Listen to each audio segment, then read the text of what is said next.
53. Isaías 53.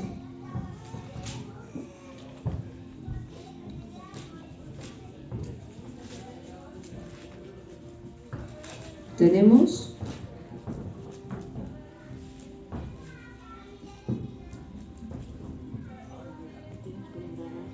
¿cómo fue?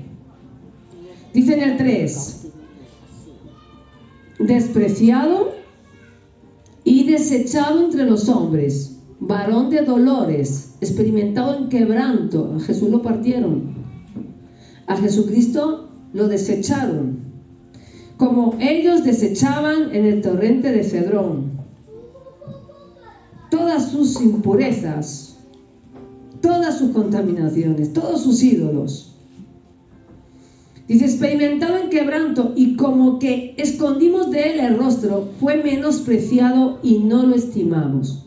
Ciertamente llevó él nuestras enfermedades y sufrió nuestros dolores, y nosotros le tuvimos por azotado, por herido de Dios y abatido. Mas él herido fue por nuestras rebeliones, molido por nuestros pecados.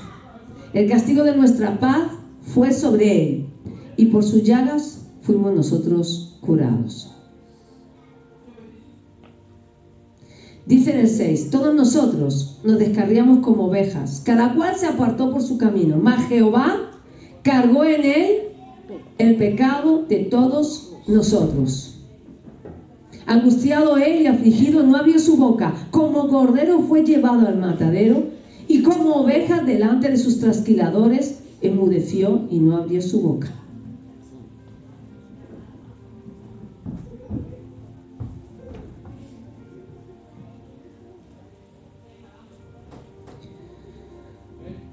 Se dispuso en el 9 con los impíos su sepultura, mas con los ricos fue en su muerte, aunque nunca hizo maldad, ni hubo engaño en su boca. Con todo esto, Jehová quiso quebrantarlo, sujetándole a padecimiento. Cuando haya puesto su vida en expiación por el pecado, verá linaje, vivirá por largos días, y la voluntad de Jehová será en su mano prosperada.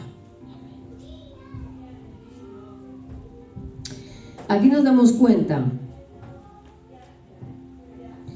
que este torrente de Cedrón hizo la función, estaba anunciando lo que Jesucristo iba a padecer en la cruz. Era una simbología, metáfora de lo que Jesús luego haría como sacrificio vivo en la cruz. Y cuando dice la palabra oscuro, dice la palabra de Dios, oscuro. ¿Qué es oscuro? ¿Qué es lo oscuro? Lo oscuro es la ausencia de luz.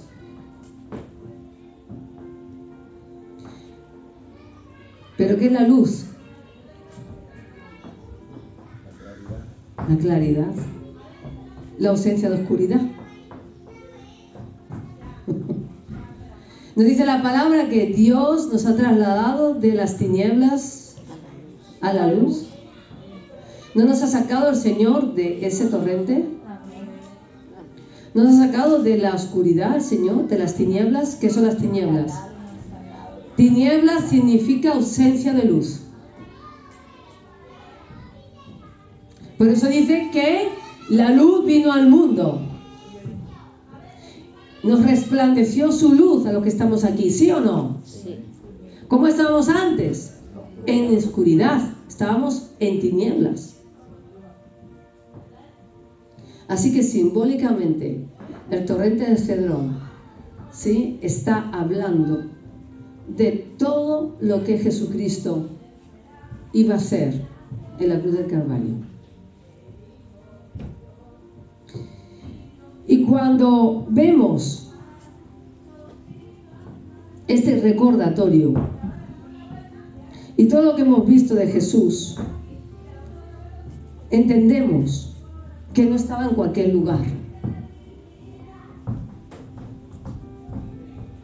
Que Dios estaba tomando los territorios, no porque sí. No estaba en esos lugares por casualidad. Qué bonito, el arbolito está aquí. No. Él estaba dando un mensaje, que es este. Y dice la palabra, perdón, que justamente este sitio por donde se drenaba la sangre de los corderos, a esa zona se le llamaba el Valle de Cedrón.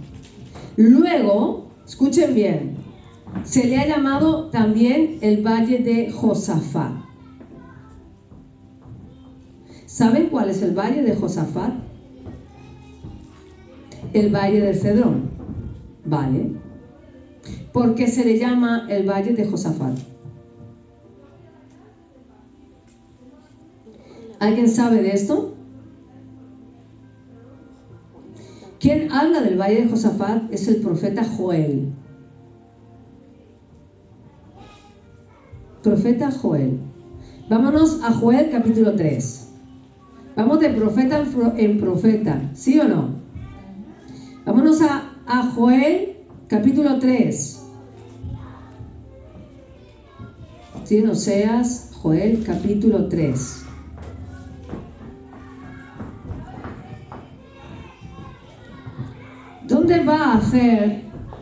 ¿Dónde Dios va a reunir a todas las naciones? Allí. Digan conmigo, allí. Estamos hablando hoy con una palabra profética, para que luego digan que el Espíritu Santo no habla. Miren, dice en el versículo 2, reuniré a todas las naciones. ¿Las naciones de dónde? De la tierra. Y las haré descender, ¿a dónde? Al valle de Josafat. Que digan conmigo, el valle de Cedrón. Y allí entraré en juicio con ellas a causa de mi pueblo, porque sabemos que las naciones se levantarán contra Israel, ¿sí o no? Cuando ustedes vean que las naciones se levanten contra la nación de Israel, ¿sí? Dios va a reunir a esas naciones a este valle donde Jesucristo estuvo sufriendo, estuvo esperando el momento que lo iban a tomar para matarlo. El lugar de su padecimiento, ese lugar, el lugar de su agonía, ese lugar es donde Dios va a reunir a las naciones para juzgarlas. Miren lo que dice: reuniré a todas las naciones y la haré descender al valle de Josafat, valle del Cedrón, y allí entraré en juicio con ellas a causa de mi pueblo y de Israel, mi heredad. ¿Quién es Israel? Todos nosotros. A quien ellas, las naciones, esparcieron entre las naciones y repartieron mi tierra. Y echaron suerte sobre mi pueblo y dieron los niños por una ramera y vendieron las niñas por vino para beber. Aquí es donde se va, en este valle de Cedrón, de Josafat, es donde vamos a ver reunidas las naciones. Sepan que cuando pase esto, posiblemente, no sé si estaremos aquí o no, si no nos había llevado antes Jesús, ¿no? Es donde se va a librar este juicio sobre las naciones. Pero un poquito más allá de esta palabra profética, este valle del Cedrón nos da un mensaje a nosotros, los hijos de Dios. El torrente del Cedrón no solamente discurría por allí el agua y la sangre, en ciertas ocasiones, sino que estaba lleno de lápidas. Enterraban a los muertos por allí. Enterraban a los muertos por allí, por el valle de Cedrón, allí estaban los muertos enterrados. ¿No dice la palabra que los muertos en Cristo resucitarán primero? Jesucristo estaba allí en medio de ese huerto, teniendo una batalla con el mismo Satanás, un enfrentamiento, ¿sí? Y estaba entregando su vida por nosotros. Pero también tendríamos una victoria, ¿sí o no? Aquello simboliza el sacrificio vivo de Jesús. ¿Qué victoria tenemos? La salvación. Tenemos la victoria sobre la muerte. Somos salvos. Dios escogió un lugar que estaba lleno de muertos. ¿Qué pasa cuando tú te entregas a Jesucristo y te crucificas en la carne? ¿Pasas de qué? De la muerte a la vida. De la muerte a la vida. ¡Ay, el torrente de Cedrón! Te está diciendo que pasas de la muerte a la vida. Ese lugar simboliza tu resurrección.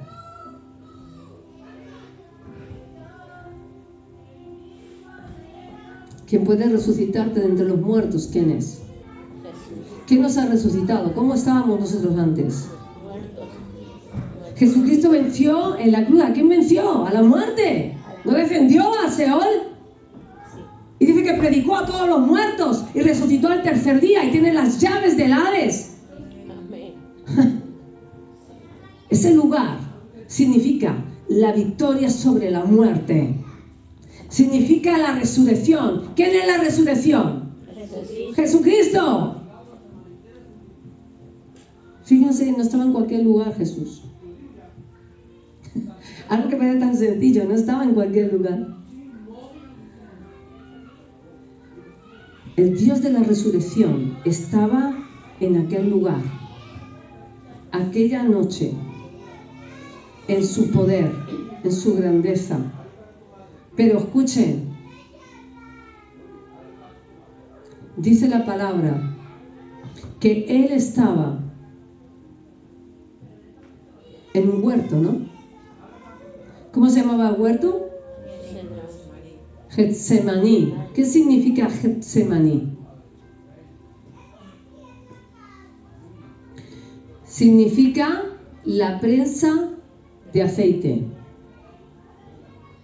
Es en arameo. Para pronunciarlo es un poquito complicado. Tengo escrito, la chuleta me la pide. Vamos. Prensa de aceite en arameo. Pero también significa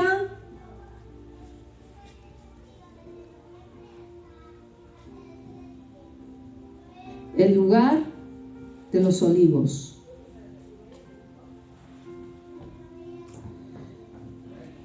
Así que Jesús estaba siendo, ¿cómo se dice? Prensado. Estar en ese lugar, en ese huerto de Getsemaní. ¿Cuántos saben que Dios nos compara al pueblo de Israel a un olivo? ¿Quiénes lo saben? Dios compara a Israel con un árbol, y ese árbol es el árbol del olivo. Y Jesucristo era el primordial olivo. Iba a ser la aceituna machacada. ¿Sí o no? Porque ¿qué es prensar?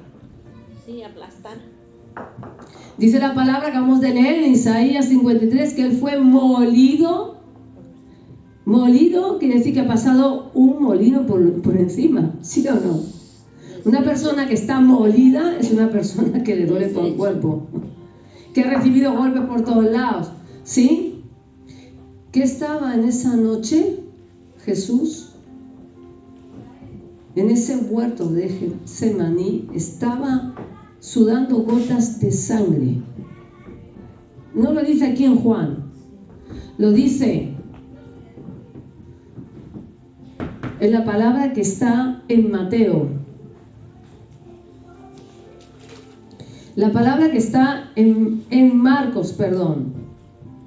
En Marcos 14. Dice que Jesús, esa noche en la que está en el huerto, Marcos 14, ¿se acuerdan de cuando Jesús se fue a orar? Estaba en ese huerto. ¿Qué pasó? ¿Que los discípulos qué les pasó? ¿Que se durmieron? ¿Sí o no? Sí. ¿Me entienden? ¿Estamos relacionando el texto? ¿Sí? Sí. Marcos 14, 33. Y tomó consigo a Pedro, a Jacobo y a Juan, y comenzó ¿qué? Angustiarse. A entristecerse y a angustiarse. Y les dijo, mi alma está, ¿cómo estaba? Muy triste. Muy triste hasta la muerte. Quedaos aquí y velad. Esto es lo que estaba sucediendo antes de que llegara Judas con toda la compañía. ¿Sí o no? Sí. ¿Se hacen un poco en el tiempo? Sí. Y dice, yéndose un poco adelante, se postró en tierra. Jesús se inclinó, se tiró a la tierra y oró que si fuese posible pasase de él aquella hora. Y decía, Abba, Padre, todas las cosas son posibles para ti, aparta de mí esta copa, mas no lo que yo quiero, sino lo que tú. Vino luego y los halló, ¿cómo? Durmiendo, y dijo a Pedro, Simón, ¿duermes? ¿No has podido velar una hora? Y dice, velad y orad, para que no entréis en tentación. ¿Qué es importante? Que si nosotros no queremos caer en el lazo del diablo, es necesario que nosotros estemos vigilantes de nuestra vida espiritual y estemos orando. Como aquella noche estuvo. Él sabía que de un momento a otro iba a llegar Judas, iba a llegar Satanás a buscarle. Por eso él dice, ¿a quién buscáis?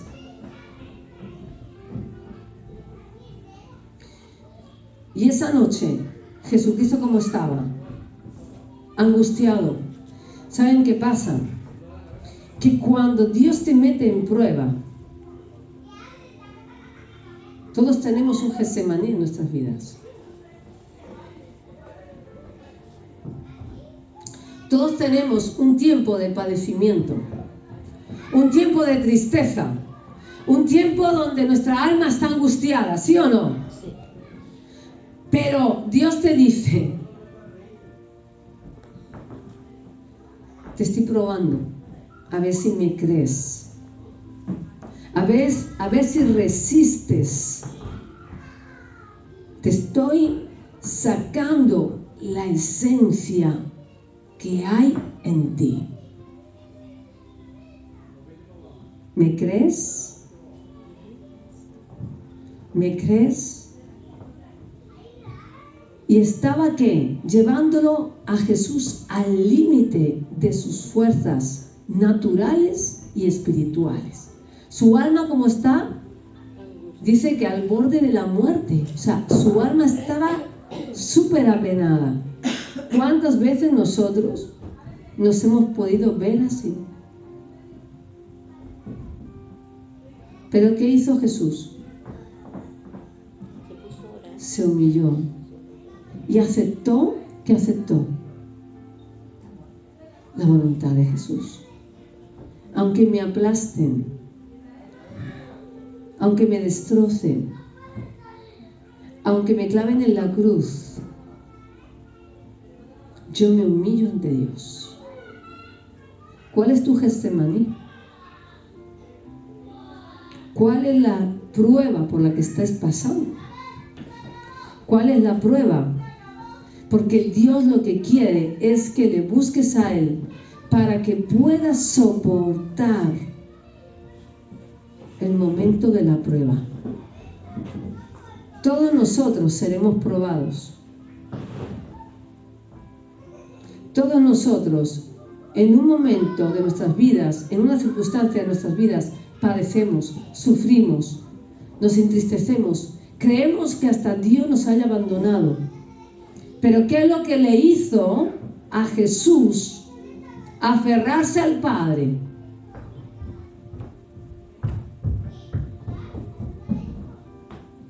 La comunión con Él. Ese Getsemaní era especialmente para Él. Pero nosotros también tendremos que pasar por el Getsemaní. Porque después que hayas pasado por el Getsemaní,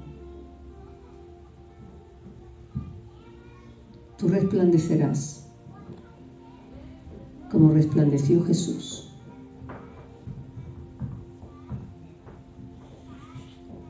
Después de la prueba, de haber soportado la prueba, ¿sí? Es cuando Dios te da la recompensa.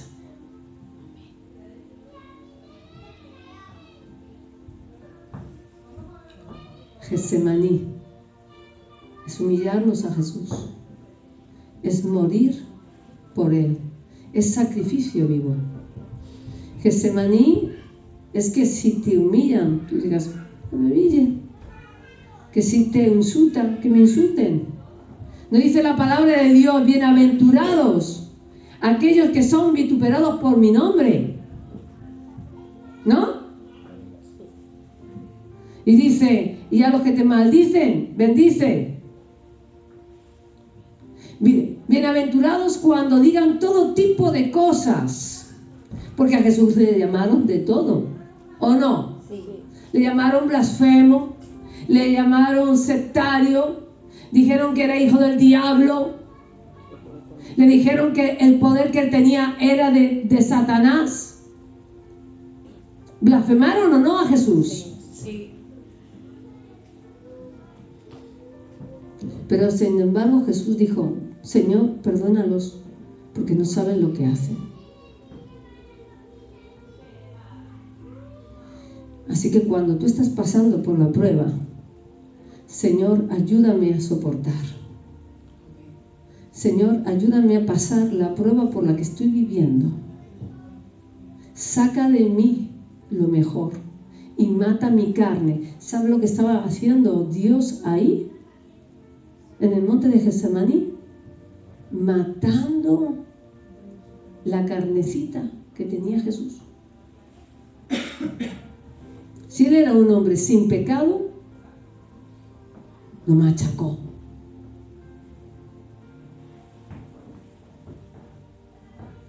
Lo machacó.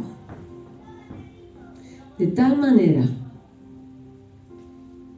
que él fuera una negación absoluta al mundo.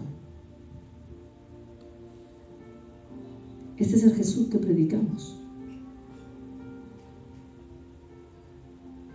Cada uno de nosotros, para tener una comunión profunda con Dios, Dios nos va a probar y tendremos que pasar por Getsemaní. Porque si pasó Jesús por Getsemaní, y traducido en la palabra es esta, si Jesucristo padeció, ustedes también padecerán. ¿No lo dice la palabra? Pero escuchen, luego vino la victoria. Si resistimos, soportamos, nos humillamos, buscamos el rostro de Dios, Señor, pase lo que pase, yo estoy en tus manos. Como dijo Jesús, si esta copa la tengo que beber, la beberé. Amén. Si he de padecer por causa de tu nombre, yo voy a padecer. Amén. Saca lo mejor de mí. Dígale, Señor, saca lo mejor de mí. Señor, Que cuando yo pase por lo que tenga que pasar en ese